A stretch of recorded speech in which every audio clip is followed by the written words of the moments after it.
Hi everyone, my name is Koko. Today, in the 7th episode of my channel, I'd like to tell you about my political philosophy, which is two-way politics, and why I don't like democracy. First, before I talk about two-way politics, I need to show you an example of a two-way control. Here is a basic contract. The seller sells goods and the buyer pays money. The buyer and the seller must be on equal footing. Before the seller delivers the goods, the buyer has to be able to inspect the goods, and the seller money available for payment. And the party in breach of the contract has to provide remedy or restitution. And in similar fashion, the relationship between the ruler and the people can be seen as a contract.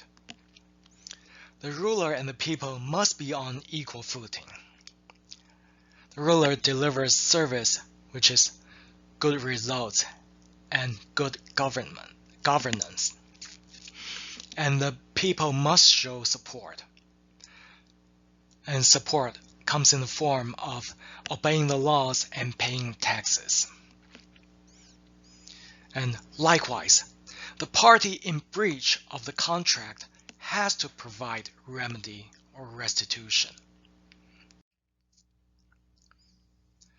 And the reason why control must go both ways is that human nature is bad, or human nature is full of sins.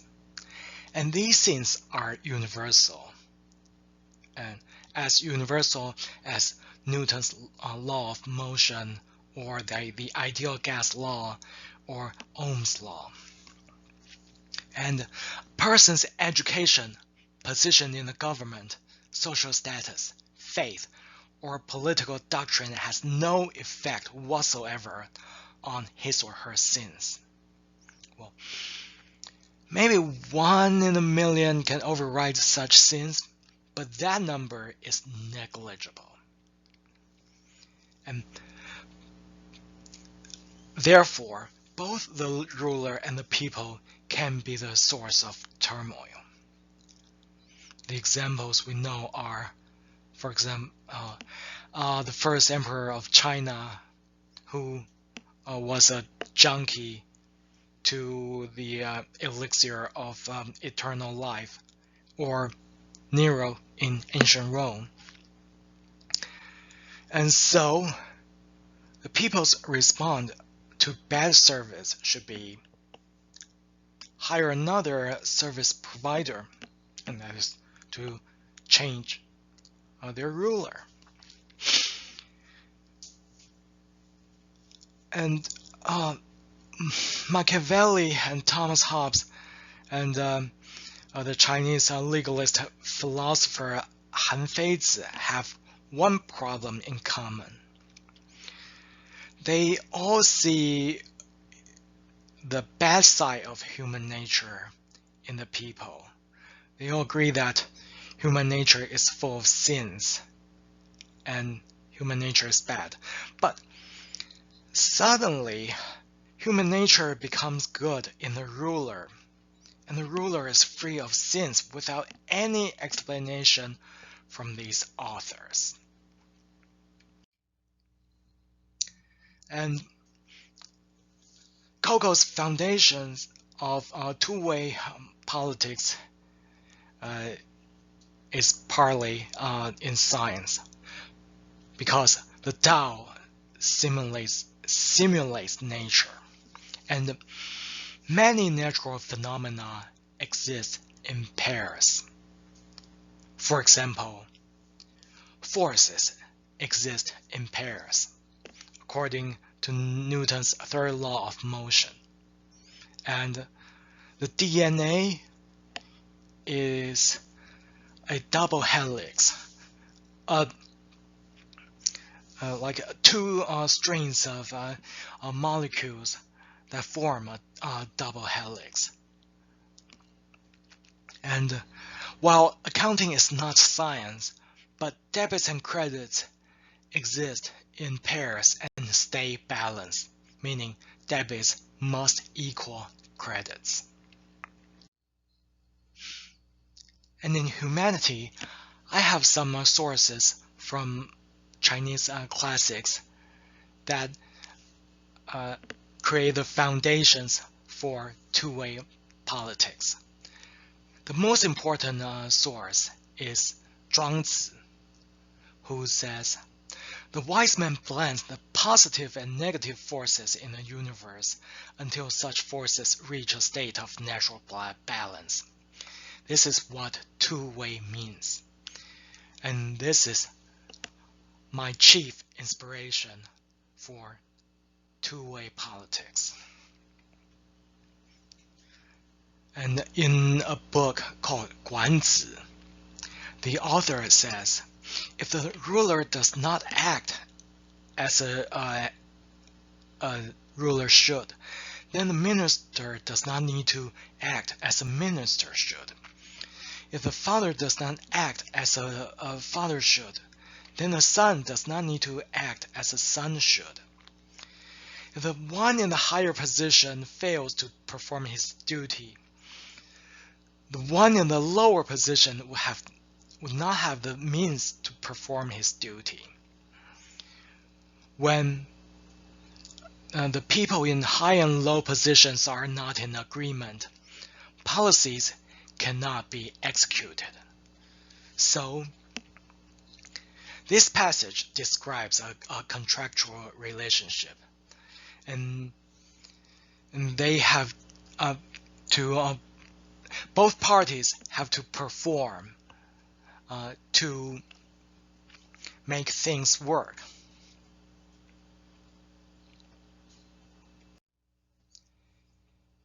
In a passage from Han Feizi, he describes a contractual relationship between the ruler and the people. He says, if the ruler does not hold himself up to the high standard of a wise king like Yao and demands that the people to be loyal, domestic tranquility would not exist. If the people cannot work towards a better future for themselves, the state cannot deliver any good results. If the people worry about bad things that could happen to them, they will not be happy. And using a government that cannot deliver to rule unhappy people is no governance at all. As a result, the ruler cannot command the people, and the people cannot obey the ruler. So, clearly, the ruler's power is conditional. The ruler must be able to deliver in order to rule the people.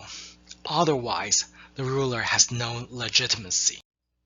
In Sima Qian's Records of History, he tells us an ancient story from Shang Dynasty, which was 3,000 years ago.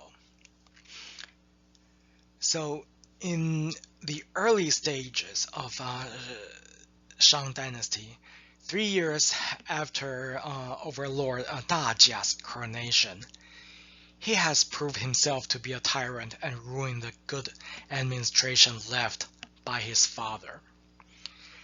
And so, Prime Minister Yi Yin sends him into exile for 3 years.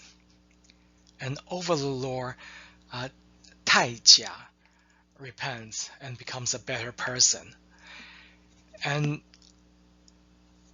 Prime Minister Yi Yin then returns the power to him. Thereafter, the dynasty is well governed and the people live happily. Okay, that's another example of the duty of the ruler.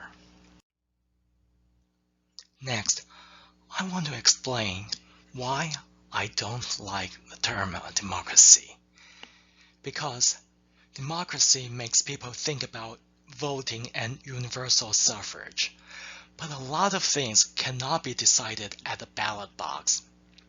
For example, monetary policy, regulation of financial markets, the judiciary system, and defense. So, while voting is an important part of governance, it is not everything. That's why I think two-way politics is a better term. And the innovation of two-way politics is this. The government must publish the equations that evaluate its performance. And everyone should be able to calculate the performance and publish the results. Examples of government performance include inflation, or time needed for a certain service at the DMV, traffic congestion, punctuation rates of public transportation, biodiversity, water table depth, air quality, oxygen concentration in the water, sanitary sewage system connection rate, infrastructure progress, so on and so forth. And so the number of equations can easily be in the thousands. And where should these equations be published? Well, I believe that the Auditor General's office should be in charge. The Auditor General should audit not the results of the calculation, but the reasonableness of the equations and the sampling methods. And of course, the ruler cannot have any right to create, choose, or change the equations. Just like a student cannot create his own exam. Okay, same reason. And therefore, the Auditor General's office requires the same level of independence of the judiciary system. The small problem is to make sure that this office evolves with the times, because my experience with the judiciary system and then the auditors is that they tend not to be on the cutting edge of innovation, but the people need cutting edge tools to evaluate government performance. So my conclusion is that the assumption or the premise of two-way politics is freedom of speech and transparency of information for all parties, for the government and for the people. And how potential rulers bid for a tender and how often the people negotiate a new contract are technical issues. And only idiots enter permanent contracts with their rulers. And if a ruler uses force or fraud to get power, then the contract is naturally void. And one thing we need to be aware of is that many results of governance cannot be quantified, and the finite number of equations cannot reflect all results of governance. And so, Emphasizing quantifiable results makes the ruler focus on quantifiable actions and ignore the rest. And the same applies in the business world. A business should not focus simply on the quantifiable results. It must use other metrics to evaluate its performance. Otherwise, the business could be misled by its own evaluation. And this is the contribution of Neo-Taoism or Neo-Legalism. Again, I hope you can get to see my TV show one day. So stay tuned. Thank you and see you next time.